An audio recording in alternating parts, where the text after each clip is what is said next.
Je suis heureuse de te retrouver aujourd'hui. Beaucoup de gens attendent de se sentir enfin assez fort, assez courageux ou simplement prêt.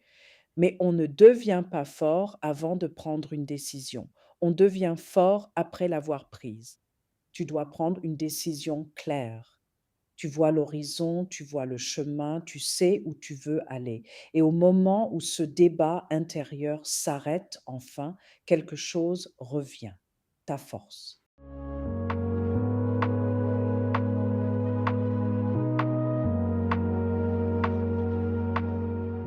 Certaines personnes n'ont jamais vraiment appris à attendre, pas parce qu'elles sont impatientes, mais parce qu'un jour elles ont cessé de croire que quelqu'un viendrait. Et peut-être que ce schéma influence bien plus de décisions qu'on ne l'imagine.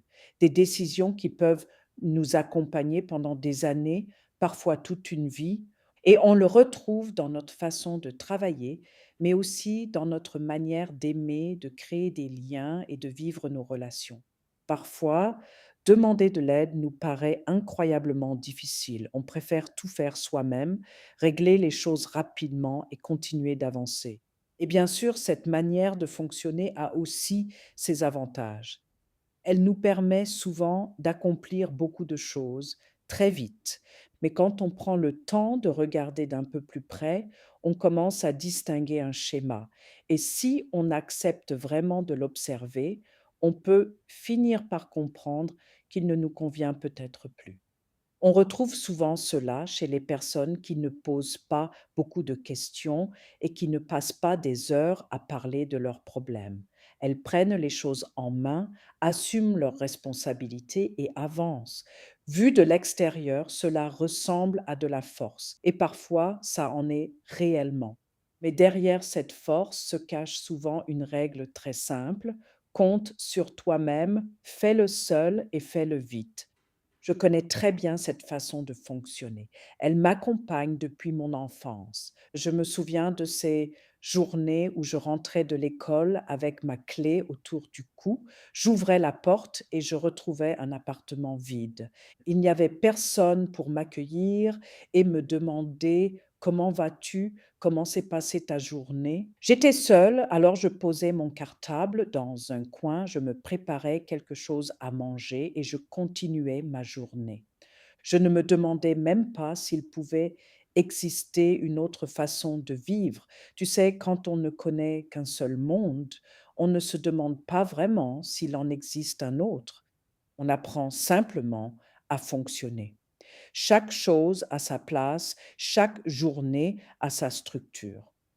Je savais que personne ne viendrait. J'étais seule et c'était normal. C'est comme ça que j'avais appris à vivre. À l'époque, cette autonomie m'a aussi beaucoup apporté. Elle m'a rendue indépendante et d'une certaine manière, elle m'a donné un sentiment de sécurité. Et puis, je n'attendais pas que quelqu'un règle les choses à ma place. J'avais appris très tôt que si quelque chose devait être fait, il fallait simplement le faire. Le quotidien était organisé de manière très simple: rentrer de l'école, faire ses devoirs, puis aller retrouver ses amis, mais seulement après avoir terminé ce qu'il y avait à faire. Très tôt, il fallait aussi assumer les conséquences de ce que l'on faisait ou de ce que l'on ne faisait pas. Chaque choix avait une conséquence. À table non plus, on ne parlait pas beaucoup de nos émotions. La phrase que l'on entendait le plus souvent, c'était: «Tu dois». Pas: «Tu peux», mais: «Tu dois faire ça, tu dois terminer ça aussi, il faut encore le faire». Et parfois, c'était encore plus direct: «Arrête d'en faire toute une histoire, fais-le. Ne te pose pas autant de questions». Il y avait une structure très claire et cette structure permettait simplement à toute la famille de fonctionner. Nous étions plusieurs enfants, nos parents travaillaient et il n'était pas toujours possible de s'occuper de chacun individuellement. Alors, très tôt, on apprenait à se débrouiller, on apprenait à prendre soin de soi et surtout, on apprenait à gérer seul ce que l'on ressentait. Mais aujourd'hui, je comprends aussi que nos parents avaient leurs propres histoires. Eux aussi avaient été façonnés par leur enfance et par ce qu'ils avaient appris de leurs propres parents. Ils nous ont transmis ce qu'ils connaissaient et leur monde émotionnel était souvent assez froid, assez limité. Je ne leur en veux pas pour ça. Ils ne connaissaient probablement pas d'autre manière de faire. Ce monde était leur monde et il est devenu le mien. Je pense d'ailleurs que beaucoup de personnes de cette génération ont grandi de cette manière. Ce n'était pas forcément exceptionnel, c'était simplement la réalité de nombreuses familles. Puis, avec les années, les expériences deviennent des habitudes. Et les habitudes finissent par devenir des règles qu'on ne prononce même plus à voix haute. N'attends pas. Fais-le toi-même. Ne demande rien. Et je pense que cela a façonné beaucoup d'entre nous. On retrouve d'ailleurs souvent ce type de fonctionnement chez les entrepreneurs et les personnes qui portent énormément de responsabilités. Ce sont des personnes capables de construire une entreprise, de soutenir une famille ou de garder la tête froide dans une crise. Quand quelque chose ne fonctionne pas, elles trouvent une solution. Mais ces mêmes personnes peuvent avoir énormément de mal à prononcer 3 phrases très simples. J'ai besoin de toi, j'ai besoin de vous, j'ai besoin d'aide. Ce n'est pas parce qu'elles ne veulent pas être aidées, c'est parfois simplement parce qu'elles n'ont jamais appris comment faire. Toute leur vie, elles ont compté sur elles-mêmes. Alors laisser quelqu'un d'autre prendre le relais peut sembler presque contre nature. Et lâcher prise peut même devenir inconfortable, accepter d'être soutenu aussi. Je connais très bien ce sentiment.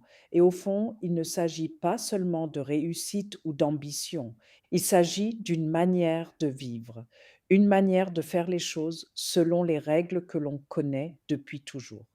Et parfois, cette façon de fonctionner peut être perçue comme de la domination, de la froideur ou même de l'agressivité, alors qu'en réalité, ce n'est pas forcément cela.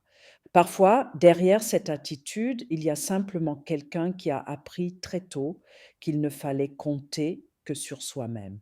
Et comprendre cela change beaucoup de choses, parce qu'une fois que tu vois le schéma, tu peux commencer à prendre du recul.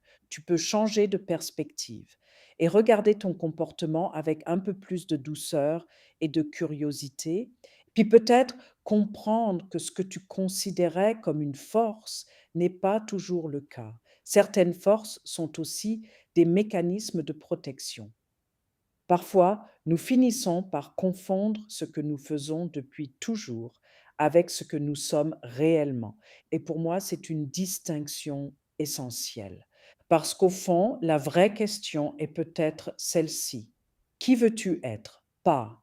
Qui as-tu appris à être? Mais qui veux-tu réellement devenir? La première étape consiste peut-être simplement à s'observer. Comment est-ce que je réagis dans certaines situations? Pourquoi est-ce que je réagis comme ça? Qu'est-ce qui me met en colère? Qu'est-ce qui me fait peur? Pourquoi est-ce que certaines situations réveillent toujours la même réaction en moi? Petit à petit, on commence à reconnaître ses propres schémas et surtout à comprendre d'où ils viennent, parce que tu n'es pas ton schéma, tu as un schéma. Et cette différence est énorme. Quand tu commences à le décoder, ta manière de voir le monde change. Ta manière de regarder les autres change aussi.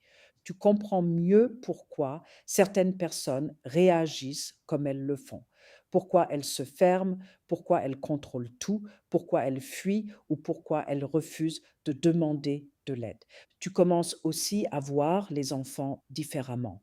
Parce que derrière certains comportements, se cache parfois simplement un enfant qui essaie de s'adapter au monde qui l'entoure.